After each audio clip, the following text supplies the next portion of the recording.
참 예수님, 오늘 날씨도 많이 차가운데 그렇게 많이 오셔서 감사를 드립니다.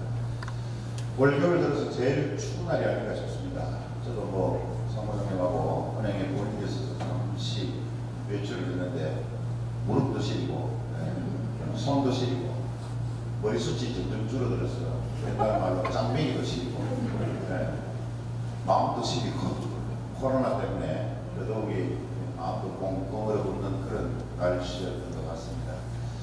코로나 확산이 자꾸 지역별로 증가가 되어서 참 걱정입니다. 성탄 미사는 할 수 있을까 그런 걱정도 들 정도로 아마도 서울과 부산은 또 전라도 일부 지역은 아마 성탄 미사 하기가 힘들지 않겠느냐 할 정도로 지금 계속해서 피해를 거듭하면서 정부하고 협조를 서로 구하고 있는 상황입니다만, 그나마 그래도 우리나라 전 지역에서 대구가 지금은 청정 지역입니다. 확진자들이 좀 있긴 있지만 과거에 비하면 그 숫자는 진짜 말 그대로 숫자에 불과할 뿐이고, 그래서 어떻게 조치가 국가에서 내려지는지 좀 더 유심히 살펴보고 그렇게 조치를 하려고 합니다. 그래서 본당의 각종 모임, 성당 안에서 모여지는 전례 외에 우리아 모임이라든가 또 레지오, 합동 레지오 모임이라든가 다 취소가 되고, 오늘도 당연히 합동 레지오가 없겠습니다. 그리고 식사도 그렇고 모든 것들이 다 멈추어진 그런 상황으로 당분간 갈 것 같아서 참 마음이 안타깝습니다만은 성탄 대축일 미사 할 수 있겠나 싶은데, 왜냐하면 예를 들어서 교구장님 주교섭 몇 주년 기념 행사 이런 거는 안 해도 하늘에서 별로 신경을 안 쓰고, 원당신부 사제소품 30주년 행사 그것도 별로 신경 안 씁니다. 이 지구상에 신부님들이 한두 명이 있는 거 아니고, 근데 당신 생일인데 좀 신경을 안 쓰시겠나. 그래서 성탄 대축일 미사는 어차피 당신이 우리 마음 안에 또 이 세상에 탄생한 거니까 신경을 안 쓰시겠나 싶어서 성탄 미사 크게 걱정하지 않으려고 노력을 합니다. 그래서 성탄 때 많은 분들이 이런 우울한 시기에 또 아기 예수님의 탄생을 함께 기뻐할 수 있으면 좋겠다, 그런 생각이 듭니다. 요즘에 여러 가지 일들이 있지만 그래도 저는 좀 위안이 되는, 좀 즐겁게 텔레비전을 보는 채널이 있다면 스포츠 채널입니다. 물론 제가 즐겨보는 나는 자연인이다, 그것도 제가 빠지지 않고 보고 있습니다만, 다른 분들은 트로트 가수들이 부르는 채널 많이 보신다고 들었습니다만, 미스터 트롯도 보시고 또 얼마 안 돼서 미스 트롯인가 그것도 곧 한다고 그래요. 여하튼 그런 데 대해서 위안을 삼는 경우도 많은데, 스포츠는 뭐니 해도 이 역전 승리가 참 묘미가 있는 것 같습니다. 야구도 9회 말 투아웃, 투쓰리 풀카운트에 홈런을 때리든지 안타를 때리든지 해서 1점 차이로 이기는 그런 역전 드라마 같은 경기를 가끔씩은 봅니다. 특히 스포츠 경기에서만 볼 수 있는 묘미라고 할 수 있죠. 축구도 전반 후반 1대1, 0대0, 2대2 동점을 이루었다가 추가 시간에 10초 남겨놓고 골망을 가르는 승리에 한 골이 들어갔을 때 관중들이 환호하고 또 텔레비전 보는 사람들도 벌떡벌떡 일어서면서 박수를 치기도 하죠. 요즘에 우리나라 스포츠계에서 제일 잘 나가는 사람이 아마 손흥민 선수가 아닐까 싶습니다. 전 세계적으로 탕을 내는 그야말로 월드스타로 지금 발돋움을 해서, 작년에도 월드스타라고 이야기는 했지만 영국 언론 매체만 그렇게 이야기했는데, 지금은 일본에서도 손흥민 선수에 대해서 올 한 해 활약상을 보고 정말 월드스타다, 몸값이라고 말할 정도도 없죠. 말할 것도 없이 엄청난 돈을 받고 운동을 하고 있습니다만 뭐 그런 부러움보다도 그래도 우리나라 사람이 세계에서 그렇게 스포츠로 인정받고 존경받는 걸 보면 참 뿌듯하기도 합니다. 그래서 각종 스포츠에 보면 한국 사람들이 정말 운동을 잘한다 할 정도로 뛰어난 기량을 보이는 경우가 참 많습니다. 뭐 잘 모르시겠지만 어제는 또 우리 그 여성 골프 분 중에 한 사람이 또 US 오픈 경기에서 우승을 거두었습니다. 김아림이라고 하는 선수인데 나이도 젊은데 처음으로 미국 가서 전체 세계 등위가 95위였는데 내가 뭐 우승하겠나 그래도 참가하는 데 의미를 가져야 되겠다 이렇게 마음을 비우고 운동을 했습니다. 골프는 보통 이렇게 4번을 합니다 보니까 근데 마지막 경기가 일본 골프 선수가 이 한국의 김아림 선수보다 5타를 앞서서 시작했습니다. 어제는 일본 전 국민들이 잠자지 않고 그 일본 여성 골프 선수가 우승하는 걸 보려고 뜬 눈으로 그냥 밤을 꼬박 세웠다는 이야기를 들었습니다만 거의 뭐 타수로 보나 기량으로 보나 우승을 하리라고 확신을 했던 것 같습니다. 그래서 전 일본 열도를 뜨겁게 달구었고 그래서 국민들이 다 그 텔레비전에 시선이 갔고 그렇게 시작되었는데 그걸 뒤집고 김아림 선수가 우승을 했다는 소식을 아침에 뉴스에서 제가 봤습니다. 그렇게 5타 뒤져서 역전 우승하는 경우는 과거에서부터 지금까지 6번인가 7번 밖에는 되지 않는 그야말로 한 장의 드라마 같은 그런 연출이었다 그렇게 극찬을 했습니다. 그래서 우승 소감을 물으니까 나는 뭐 이럴 것도 없고 전 세계 순위가 95위밖에 되지 않는데 참가하는 데 의미를 가지고 좋은 경험을 쌓으려고 그래서 과감하게 지금까지 배운 기량대로 했던 것이 우승으로 이어지지 않았나 하면서 그 인터뷰 중에 한 사람이 또 물었습니다. 본인의 그 기량도 기량이지만 골프에 대해서 어떻게 생각합니까? 일종의 인생 철학을 묻는 것과 같습니다. 그래서 그 김아림 선수가 골프에 정석이 있나요? 자신감을 가지고 이제껏 배운 대로 올바른 방향을 보고 치면 결과는 좋지 않겠느냐 그런 말을 했습니다. 그런 인터뷰 내용을 보면서 저도 잠시 생각을 했습니다. 가끔씩 사제들 간에도 만나면 사제생활에 정답이 뭘까? 어떻게 하면 하나님 보시기에 정말 칭찬받을 만한 사제의 삶이 될까? 뭐 몰라서 묻는 경우도 있겠지만 알면서도 또 알고 싶은 것이 그런 게 아닐까 생각이 들면서 인생에 정답이 있나 이런 고민을 해봤습니다. 물론 김아림 선수처럼 배운 대로 정석대로 하다 보면 그것이 올바른 것이 아닌가라고 막연하게 생각을 하면서 그 방향으로 살아가기는 하지만 인생에는 정답이 없는 것이죠. 그래서 우리는 어릴 때부터 교육을 그래 받아왔습니다.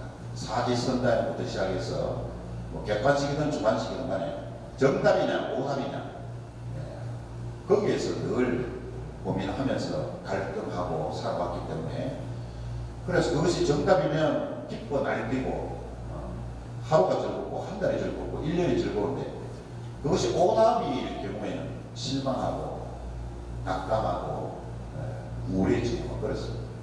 근데 인생에는 사실 내가 살아온 삶을 되돌아보면 아 이건 오답이다 혹은 누군가 내 인생을 보고 정답이다 이렇게 이야기해 줄 수 있는 사람이 이 세상에 아무도 없습니다. 내가 살아온 내 인생에 있어서 정답이냐 오답이냐 하는 것은 하나님을 만나 배웠을 때야 비로소 그것이 정답인지 오답인지가 드러날 뿐이지 지금 살아있는 모든 사람들은 자신의 인생에 대해서 이것이 정답이다라고 마침표를 찍을 수도 없고 또 오답이다라고 실망할 필요도 없는 것이죠. 근데 우리가 자꾸 정답에만 늘 마음을 두고 살아왔기 때문에 오로지 정답만 찾으려고 노력을 하죠. 근데 어떤 면에서 보면 내가 생각했던 그 정답이 오답일 수도 있습니다. 특히 인생에 있어서는 반대로 내가 오답이라고 생각했던 것이 오히려 그것이 정답일 수도 있는 겁니다.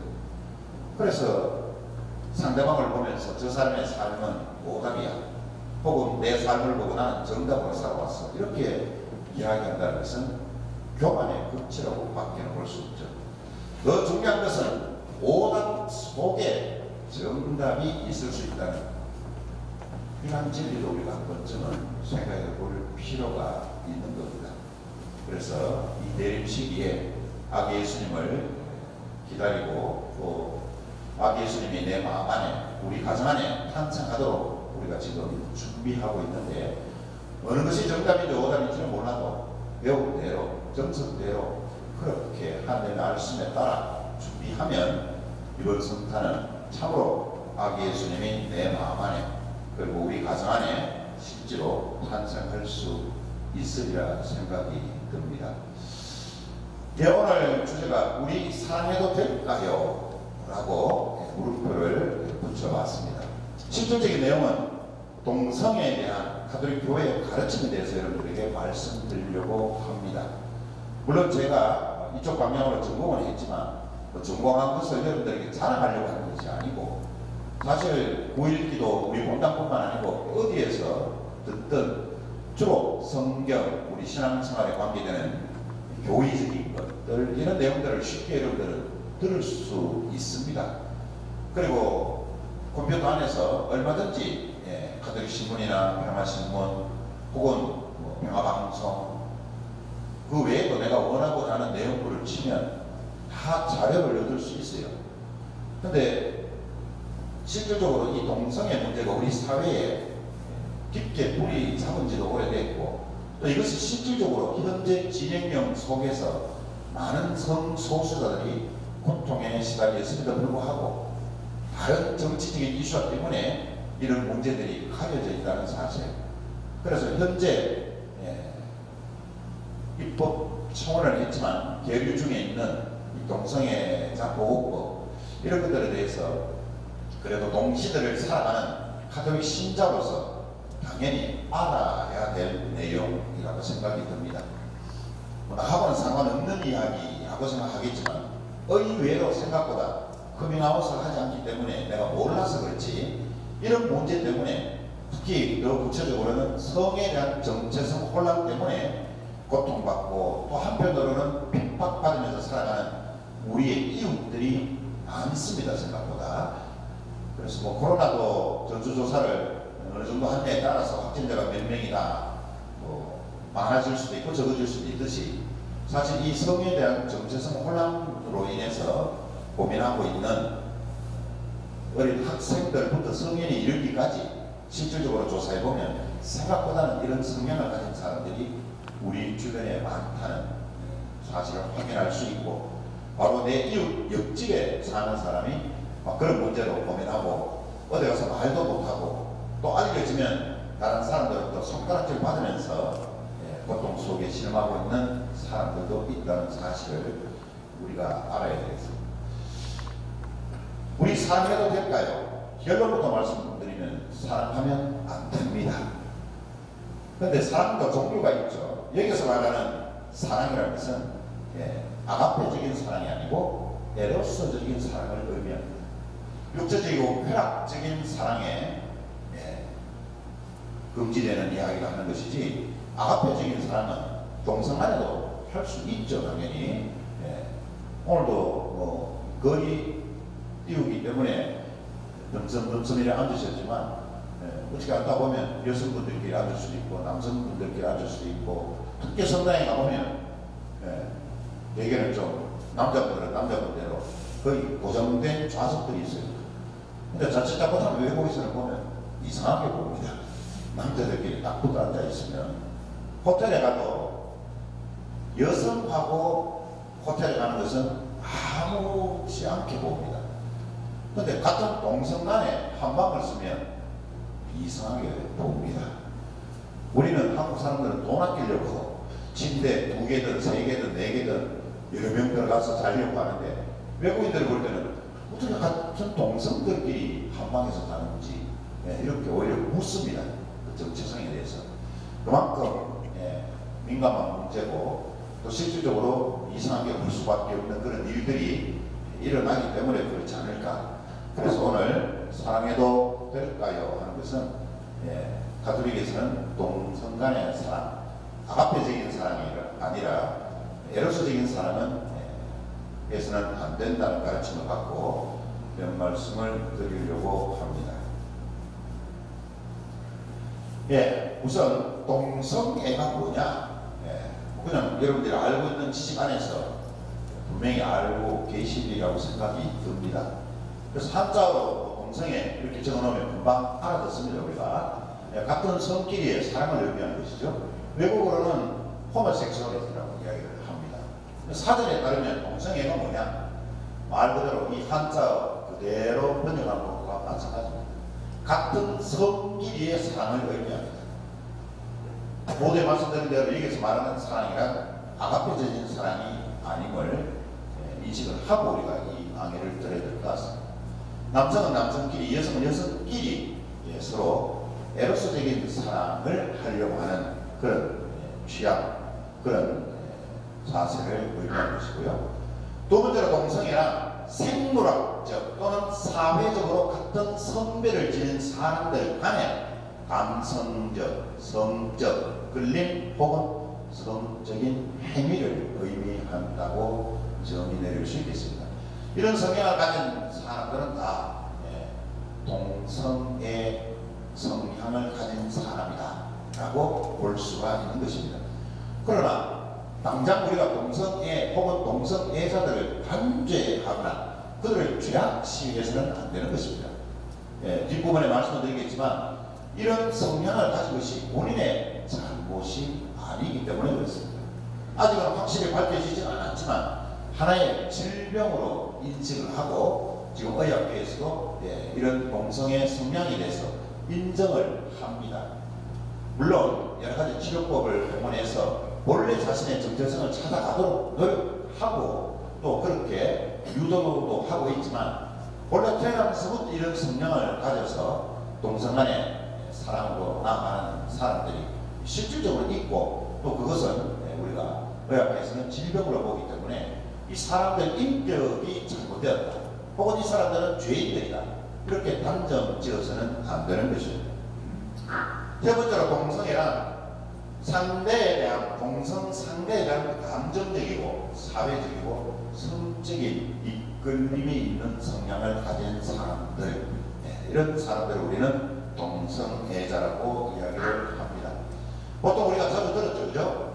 여성 동성애자를 레즈비언이라고 해요.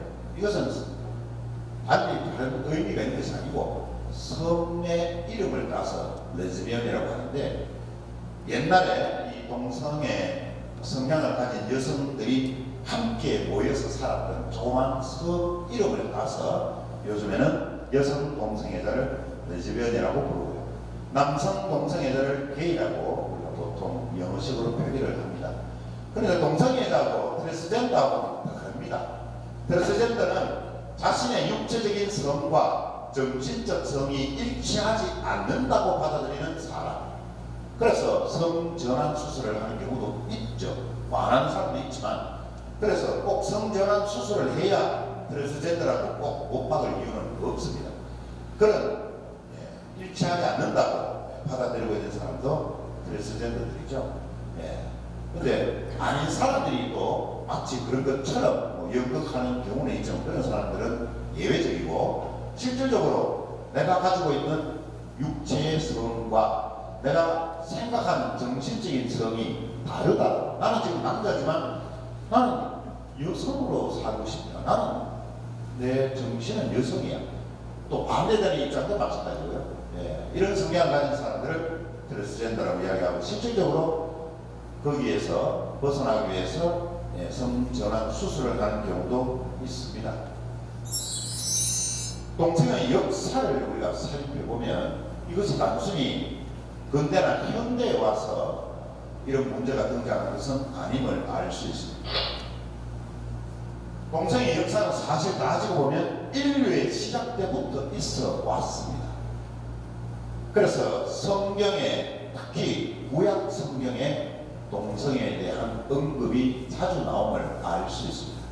우선 기원전 2400년경에 고대 에집트의 무덤의 벽화를 보면 남성 동성애자들의 성적 행위를 묘사한 그런 벽화를 쉽게 찾아볼 수가 있습니다.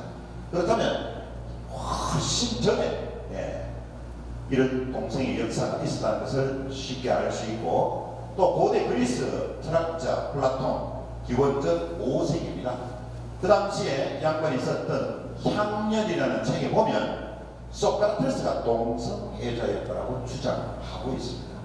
벌써 이 단어가 기원전 훨씬 전에 쓰여졌다는 것을 보면 옛날부터, 어쩌면 인류의 시작 때부터 동성애자들이 있었다는 것을 짐작하고도 충분하다고 생각이 듭니다. 이런 역사 안에서 결국 사회적으로 실질적으로 드러나는, 그래서 권리 주장을 하게 된 것은 19세기 말부터 동성애자를 인정하게 되고, 또 그들 또한 공동체를 만들어서 자신들의 법적 권리를 주장하기 시작했습니다. 그러니까 19세기 전에는 분명히 동성애자들이 있어 왔고, 또 여러 가지 사회적인 문제를 떠오르기도 했지만, 실질적으로 표면화된 것은 19세기 말에 와서야 비로소 동성애자들이 커밍아웃을 하고 실질적으로 그들의 권리를 목소리 내기 시작했고, 또 많은 법률가들이 동성애자들의 권리 보호법을 만들어야 된다, 그들도 우리와 같은 똑같은 인격체다라고 인정하기 시작한 것이죠. 그래서 동성애자의 권리 운동이 세계적으로 일어나기 시작했고, 그들이 주장하는 이 권리라는 것은 동성 결혼을 합법화해달라, 그러니까 법적인 효력을 갖도록 해달라, 다른 이성 간의 결혼처럼 동성 간의 결혼도 합법화시켜달라, 제도적으로. 그리고 차별 없는 입양도 해달라. 서로 가정이라는 울타리 안에서 살아가는, 우리가 소위 말하는 부부, 그들이 자녀가 없을 때는 충분히 입양할 수 있는 법이 제도가 되어 있는데, 우리 동성 간의 부부 가정에는 왜 입양을 허락하지 않느냐 해서 그들은 차별 없는 입양, 그리고 군복무를 비롯해서 의료 서비스의 평등화, 나아가서는 동성애자를 보호할 법을 제정해 달라고 19세기 말부터 이런 운동들이 전 세계적으로 퍼져나갔습니다. 중세 이후까지는 따지고 보면 전 세계적으로 동성애자를 탄압해 왔습니다. 죄악시해 왔다는 이야기입니다. 특히 로마 제국 313년 가톨릭화 되기 전까지는 엄청난 박해를 받아왔습니다. 313년 이후에도 그런 일들이 전혀 없었던 건 아니지만, 가톨릭화 되면서부터 동성애자들도 우리의 형제 자매다 해서 그 인격체를 인정해주고자 하는 노력들이 있었지만, 그 이전에는 오히려 동성애자들을 죄악시해왔다는 것입니다. 이유는 하나님의 창조 질서에 위배된다는 것입니다. 동성 간의 성적 관계를 맺는 것 자체가 하나님께서 주신 성에 반하는 행위다. 이것은 창조적 행위에 완전히 위배되는 것으로, 그리고 나아가서는 에이즈 발병의 원인으로 봤습니다. 후천성 면역 결핍 증후군, 실질적으로 동성 부부 간에 이런 에이즈의 질병에 걸리는 경우 수가 많았기 때문입니다. 모든 동성 간의 부부 관계 안에서 이런 질병이 일어난다라고 의학자들이 이야기는 못합니다만, 확률적으로 보면 동성 간의 성적 행위를 통해서 이런 에이즈와 같은 엄청난 질병에 걸리는 경우 수가 많았기 때문에, 이 두 가지 이유만 해도 그들이 탄압받을 수 있는 충분한 근거가 되었던 것입니다. 그런데 동성의 성향에 대해서는 과학자들 간의 의견이 일치하지 않습니다. 다시 말해서 그 원인이 뭐냐 이렇게 물었을 때 정확한 이유를 이야기할 수 있는 과학자는 없습니다.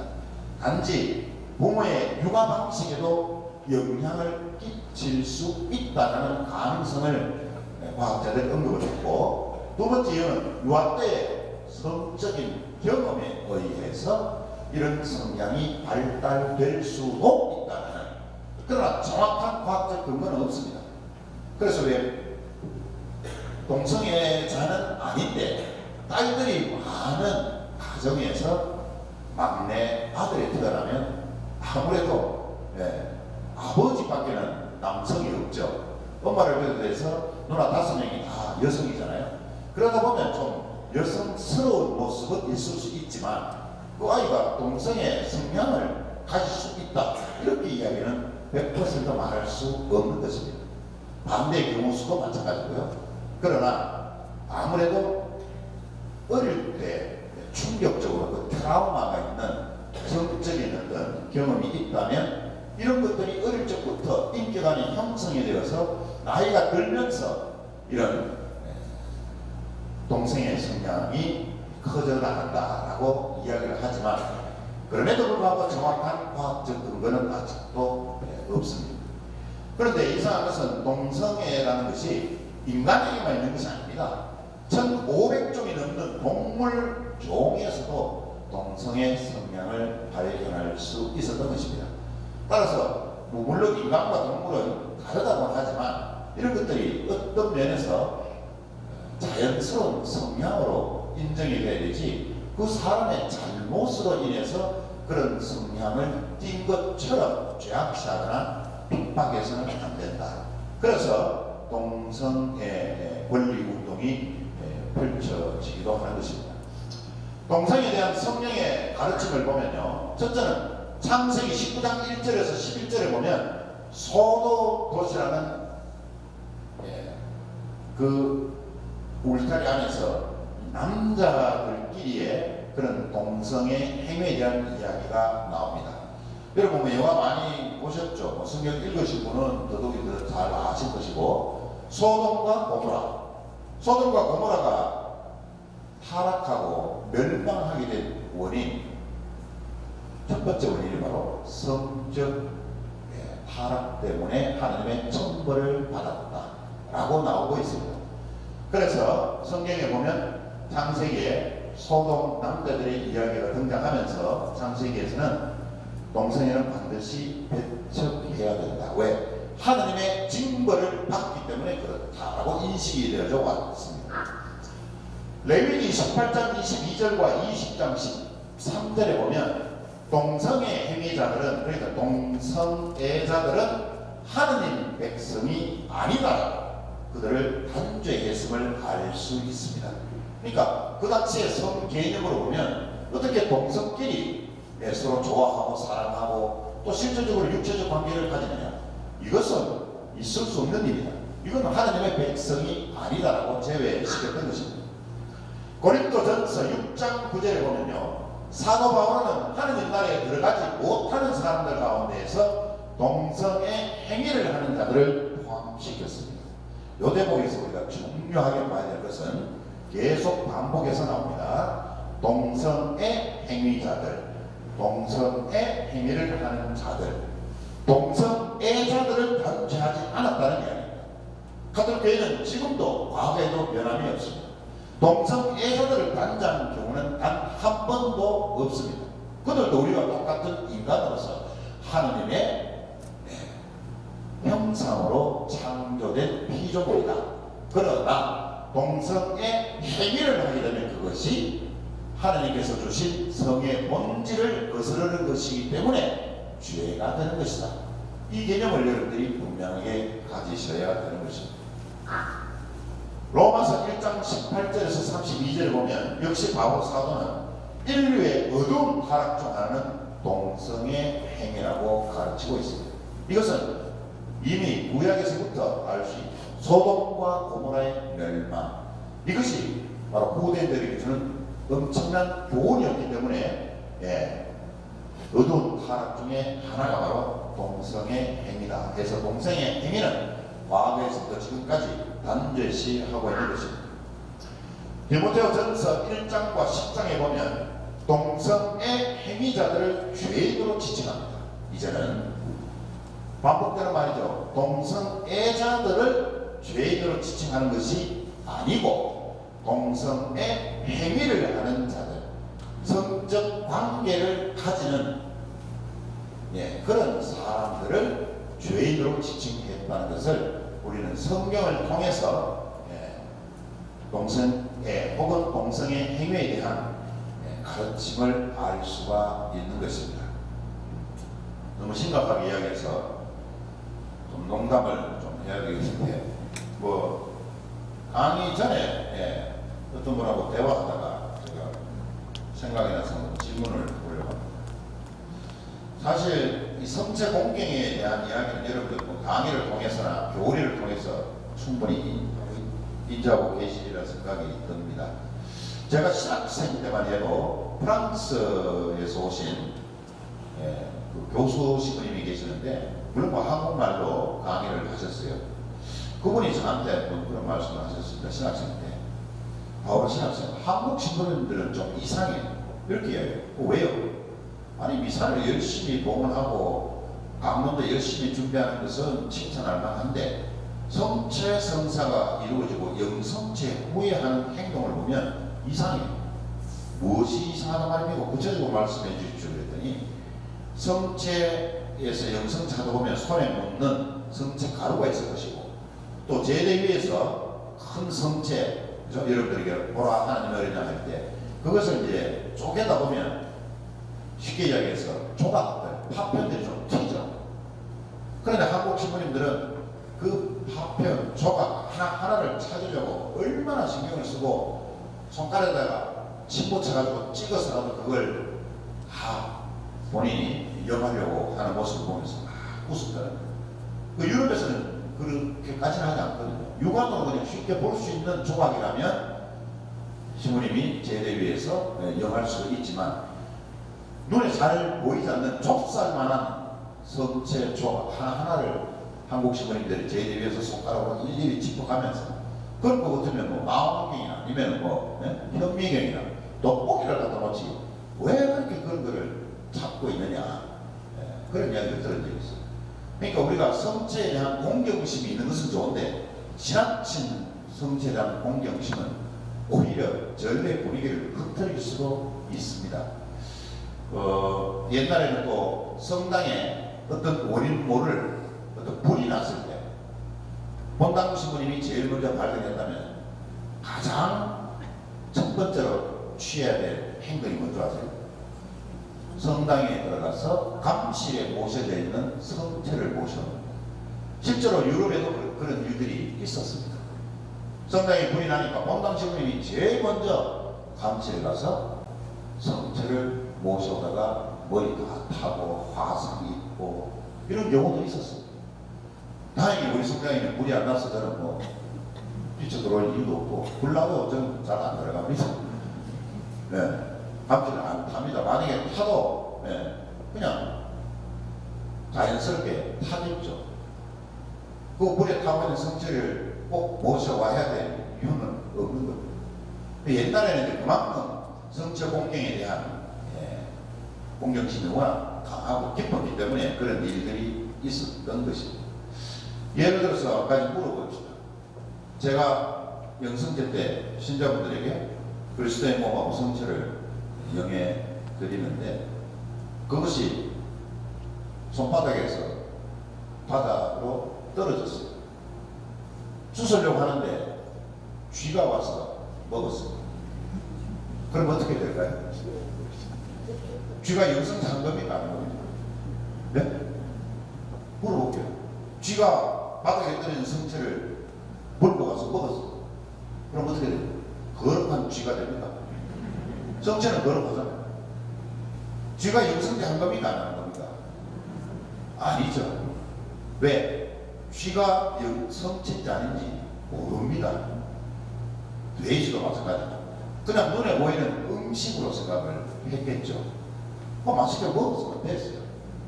근데 굳이 옛날에 중세나 이런 식으로 돌아가서 쥐가 영성제했으니 반드시 그 쥐를 잡아다 해가지고 온 동네 다 뒤져가지고 그 쥐를 잡으면 돼요. 이미 성체를 먹은 쥐는 소화가 다 됐을 거 아니에요. 그럼 그 쥐를 삶아서 먹어야 됩니까? 그럴 수는 없죠. 네. 그래서 우리가 이런 것도, 네. 그래서 교리에 인효성과 사효성이라는 말이 나옵니다. 사람인자, 사효성은 일사자. 우리 가톨릭에서 행해지는 모든 성사 행위는 사효성이지 인효성이 아닙니다. 다시 말씀드리면 성사는 그 자체로 효력이 발생되는 것이지 그 성사를 집행하는 사람에 의해서 그 성사의 효력이 발생되지 않는다. 더 구체적으로 말씀드리면 제가 여러 사람들을 죽인 살인자인데 신부의 옷을 입고 신부로 살아가다가 미사를 했어요. 그러면 이제껏 그 신부님이 살인자 신부인데 미사하는 거 다 무효 아니냐라고 이야기할 수 있는 사람도 있을 수 있죠. 그렇지 않습니다. 성사는 그 자체로 효력이 발생되기 때문에 사효성입니다. 그 사람의 인격이나 그 사람의 됨됨에 따라서 성사가 효력이 더 있고 덜 있고라고 이야기할 수 없는 것입니다. 네. 그래서 인효성과 사효성에 대해서는 우리가 분명하게 인지를 해야 되는 것이죠. 제가 벙어리로 뭐 미사를 했다 해도 그 미사는 미사인 겁니다. 어떤 분들은 성체가 바닥에 떨어지니까 얼른 주워서 영하시는 분도 계신데 어떤 분들은 좀 바꿔주이시고 하시는 분도 있습니다. 먼지가 묻어서 불결하다는 뜻이겠죠. 그죠? 네. 어떤 분은 주워서 바깥 올라가 소리는 안 하시고 훅 불어서 먼지를 털어내고 영하시는 분도 계신데 그럼 사자로서는 바깥 올라가는 건 어떻게 또 안 바꿔줍니까? 근데 바꿔준다고 다시 집어서 성 안에 넣고 다른 성체를 영해준들 다음 사람이 영할 수 있는 가능성이 상당히 높습니다. 그래서 웬만하면 그냥 영성 하셔도 되고 혹시라도 바닥에 먼지가 많아서 도저히 내가 그냥 영하기는 불결하다 싶으면 불어서라도 영성체 하시면 되고 그냥 영성체 해도 저마다 그것 때문에 뭐 큰 질병이야 걸리겠습니까? 그래서 영성체에 대해서 우리가 좀 더 공정심은 가지되 너무 예민함을 가지지 않았으면 좋겠다 이런 생각이 들고 어떤 분은 할아버지인데 애하고 같이 나와서 애는 이제 사자가 머리에 압수를 해주잖아요. 근데 그 뒤에 있던 할아버지가 영성체 성체를 받아보시고는 3분의 1을 떼어서 손자 입에다 넣어주는 분도 내가 봤어요.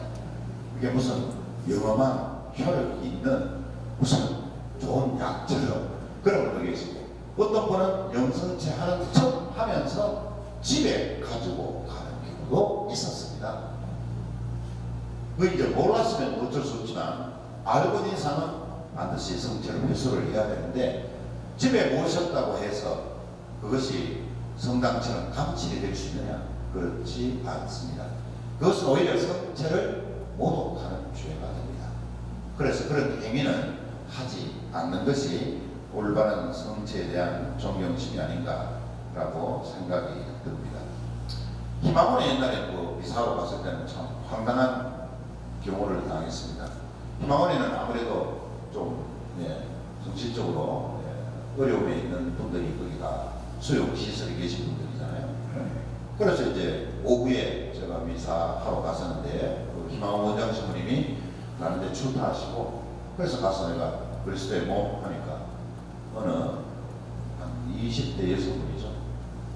계속 쳐다보면서 저를 보면서 이빨을 꽉 물고 있는 거예요. 이걸 안 걸려요. 아니 왜 그리스도의 몸 하는데 영성치 않느냐. 점심 많이 먹었어. 배불러. 이런 분이 있습니다. 그래도 그분에게 이것도 영성치 하면 성체를 모시면 몸에 좋습니다. 그랬더니 그러면 줘! 이래가지고 드리죠. 있는데 황당한 경우가 많습니다만 여하튼 그 성체에 대해서 우리가 공경심은 가져야 되겠지만 아까 뭐 제가 농담삼아 뭐 쥐가 먹었다거나 그것도 뭐 쥐가 먹어서 그래 그나마 다행이에요.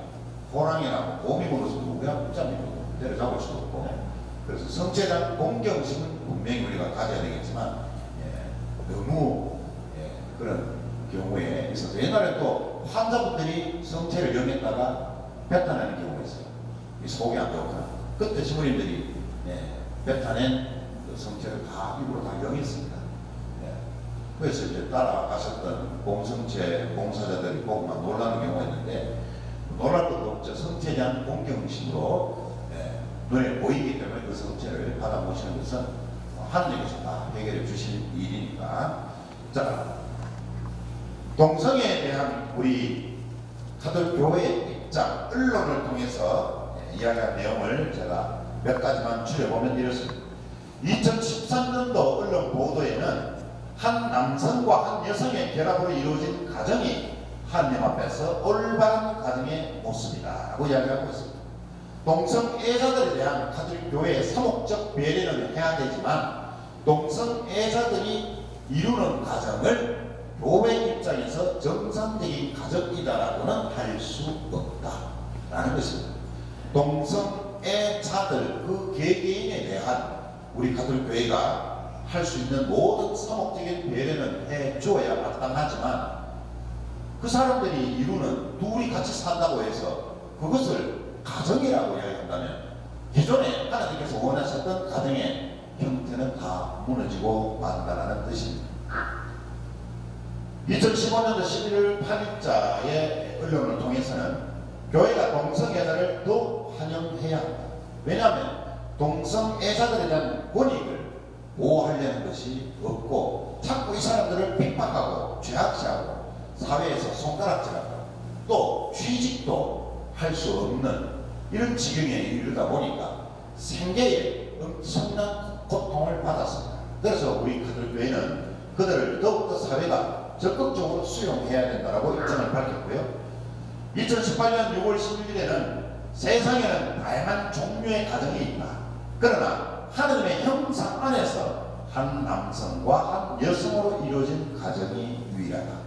만약에 하나님께서 동성 간의 가정으로 인정하시려고 하셨다면 굳이 아담과 이브를 창조할 이유가 없죠. 남과 여로 창조할 이유가 없습니다. 하나의 성으로만 창조하셔서도 충분하죠. 하나님의 능력으로는 얼마든지 출산이 가능하도록 그렇게 동물 종처럼 그렇게 만들면 되니까 생식기를.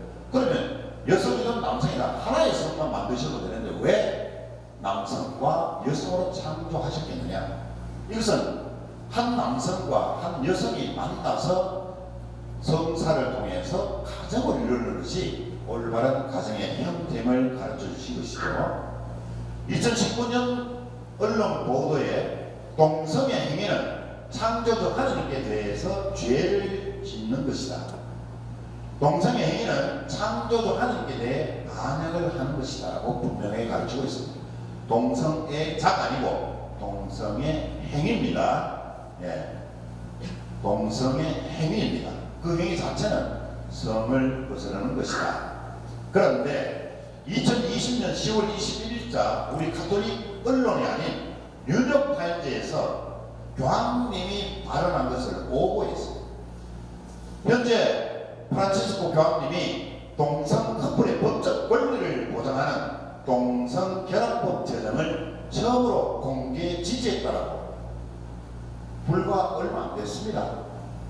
뉴스에도 많이 나왔어요. 여러분들 신경 안 써보셨으니까 잊어버리는 경우도 많으시겠지만 현재 프란치스코 교황님이 동성결합법 제정을 공개했다. 그러면 동성의 가정을 인정한다는 것이고 동성의 가정을 인정한다는 것은 동성애자들의 성적 결합, 성적 행위도 묵인한다, 인정한다 이런 말이 되고 맙니다.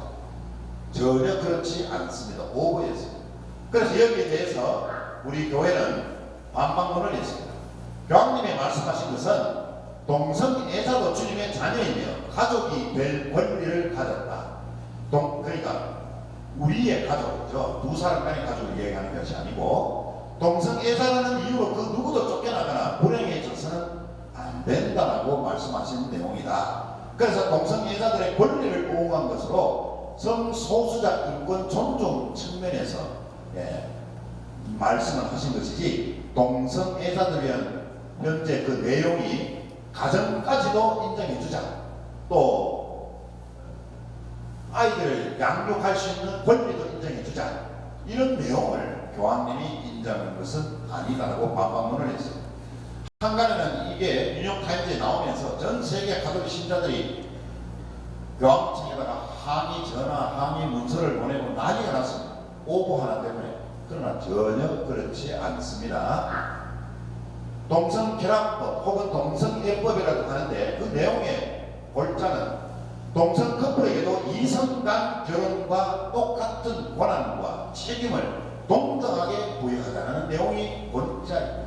이렇게 되면 기존의 가정 형태가 다 무너지게 되고 또 입양도 가능해지게 됩니다. 입양이 왜 문제가 되느냐?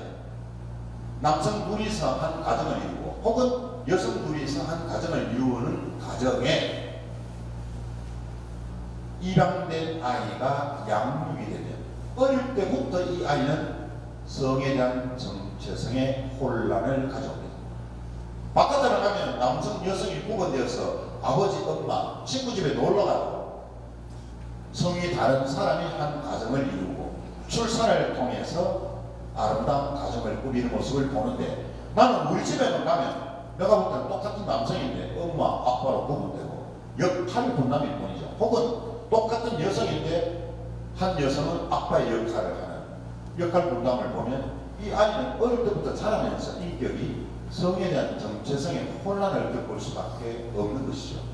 아이는 정상적인 가정에서 출산될 권리를 가졌고 정상적인 부모, 정상적인 가정에서 양육되어야 될 권리를 가진 인격체이기 때문에 그렇습니다.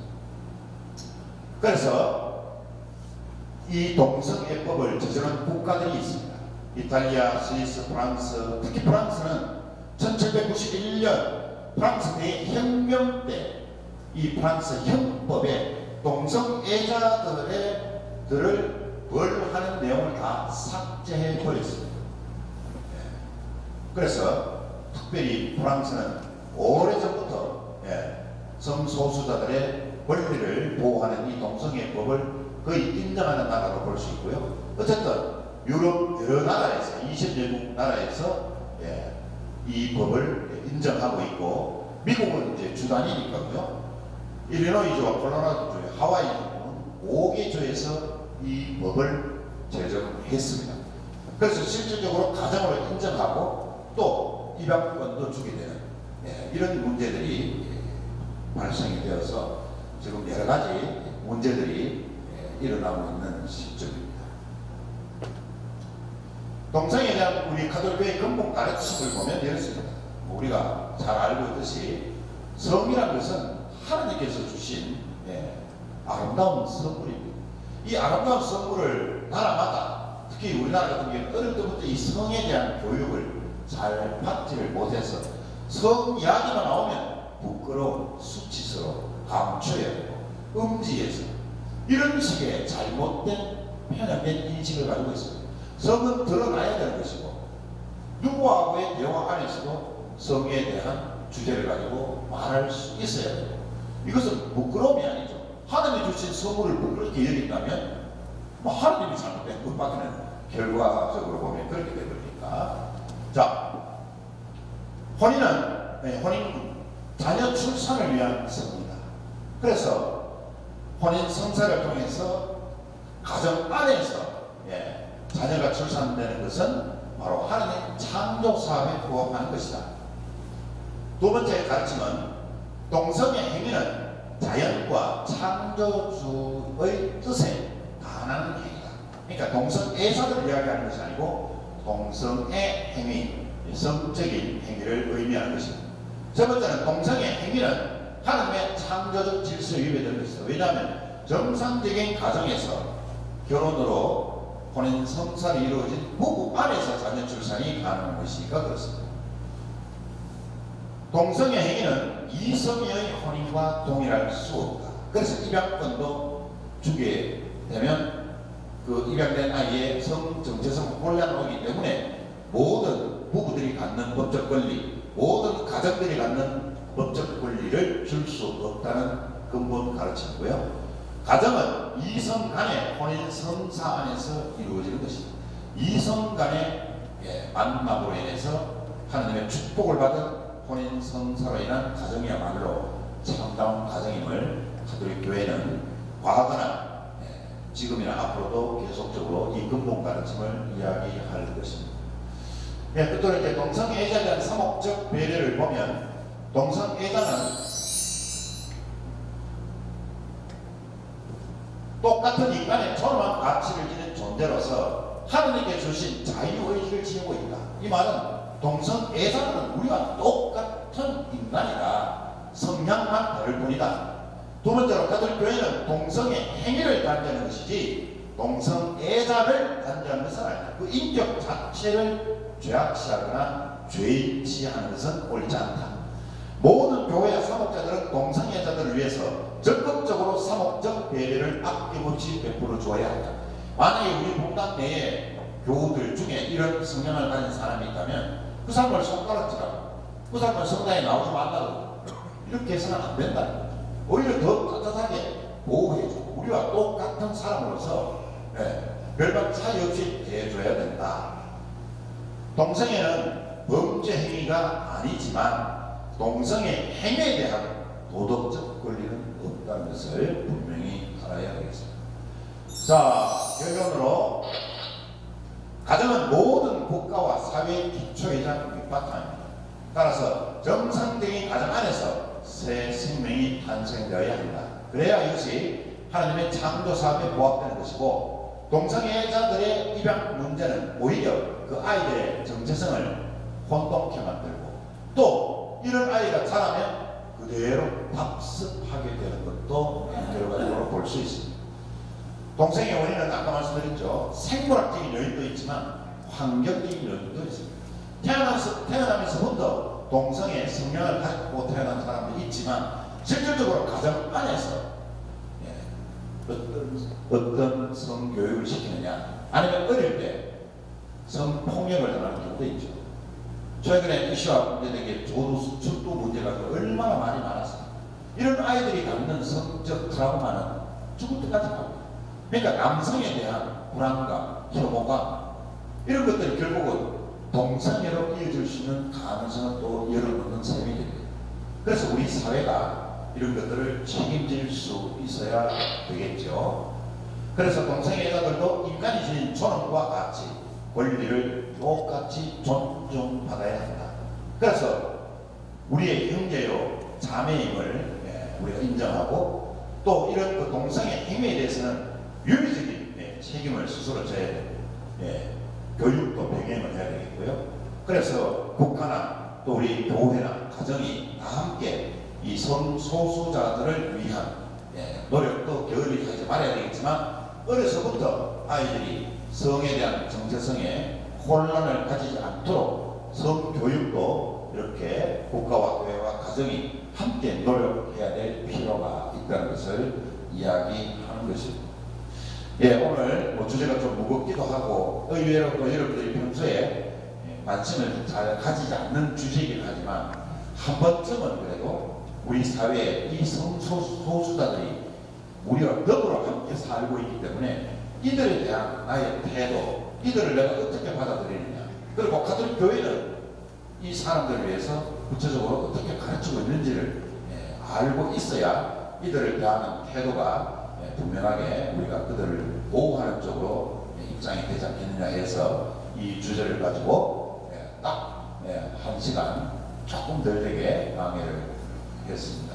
그럼 우리 모자 신부님이 마르코복음에 대해서 강의를 하실 것이니까 내일도 많이 오시고, 여하튼 뭐 이 강추에도 불구하고 또 코로나19에도 불구하고 이렇게 많은 분들이 오셔서 강의를 들으시고 해주셔서, 또 연말 가까우니까 교복음도 밀린 교복음도 다 내주시고 주일 은금도 많이 내려고 또 돌아가시는 모습 속에서 여러분들에게 정말 진심으로 또 감사하는 말씀을 드리고, 그래서 성탄 만민사에 오시면 깜짝 선물을 제가 준비한 것을 모든 교우들에게 다 드리도록 하겠습니다. 끝까지 경청해 주신 민만주일동 시청자분들에게 진심으로 감사드립니다. 고맙습니다.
영광의 성부와 성녀와 성령께